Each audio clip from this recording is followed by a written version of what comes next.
सर्वांना नमस्कार. मी डॉक्टर संतोष कांबळे. नारायण सूर्यद्वारा लिखित माझे विद्यापीठ या काव्यसंग्रहातील द्वितीय पुष्प मी आपल्यासमोर सादर करीत आहे आणि कवितेचं शीर्षक आहे नायक. तो निघाला तेव्हा त्याची पावले उजेडाकडे होती, पाठीवर वळ होते तरी त्याची नजर भविष्याकडे होती.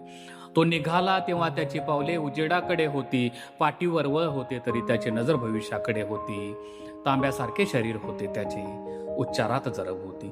तांब्यासारखे शरीर होते त्याचे, उच्चारात जरब होती. सूर्य गोंधला होता हातावर, कर्तृत्वाची चमक होती. सूर्य गोंधला होता हातावर, कर्तृत्वाची चमक होती.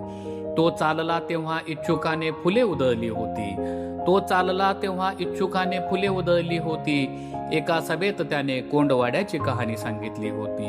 एका सभेत त्याने कोंडवाड्याची कहाणी सांगितली होती. अंगावरच्या जखमा दाखवीत त्याने प्रतिज्ञा केली होती. अंगावरच्या जखमा दाखवीत त्याने प्रतिज्ञा केली होती. मैदानातून राजवाड्यात वळला तेव्हा हातात ताजी फुले होती. मैदानातून राजवाड्यात वळला तेव्हा हातात ताजी फुले होती. अलीकडे ऐकतो तो बंद आहे, ग्रहणाने घेरले आहे. अलीकडे ऐकतो तो बंद आहे, ग्रहणाने घेरले आहे. नकार देऊनही हातावरचा सूर्य घासला जात आहे. नकार देऊनही हातावरचा सूर्य घासला जात आहे. दररोज फराळ खाण्यावर त्याची हजेरी लावली जात आहे. दररोज फराळ खाण्यावर त्याची हजेरी लावली जात आहे. त्याचे दुर्भाग्य पुन्हा त्याच्या वाट्याला त्यांनी आणलेले आहे.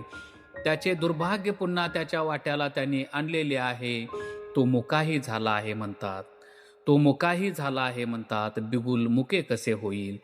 हादरवतो भिंती हृदय भरून आल्यास. हादरवतो भिंती हृदय भरून आल्यास. असे न होईल तर कसे होईल. असे न होईल तर कसे होईल.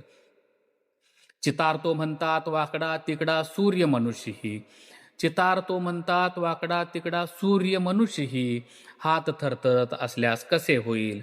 हात थरथरत असल्यास कसे होईल. झरोक्यातून झिरपणाऱ्या कवडशाना गोंजारतो आहे. झरोक्यातून झिरपणाऱ्या कवडशाना गोंजारतो आहे. आधार तेवढाच तर कसे होईल. आधार तेवढाच तर कसे होईल. लवकरच पुन्हा भेटूया. तोपर्यंत धन्यवाद.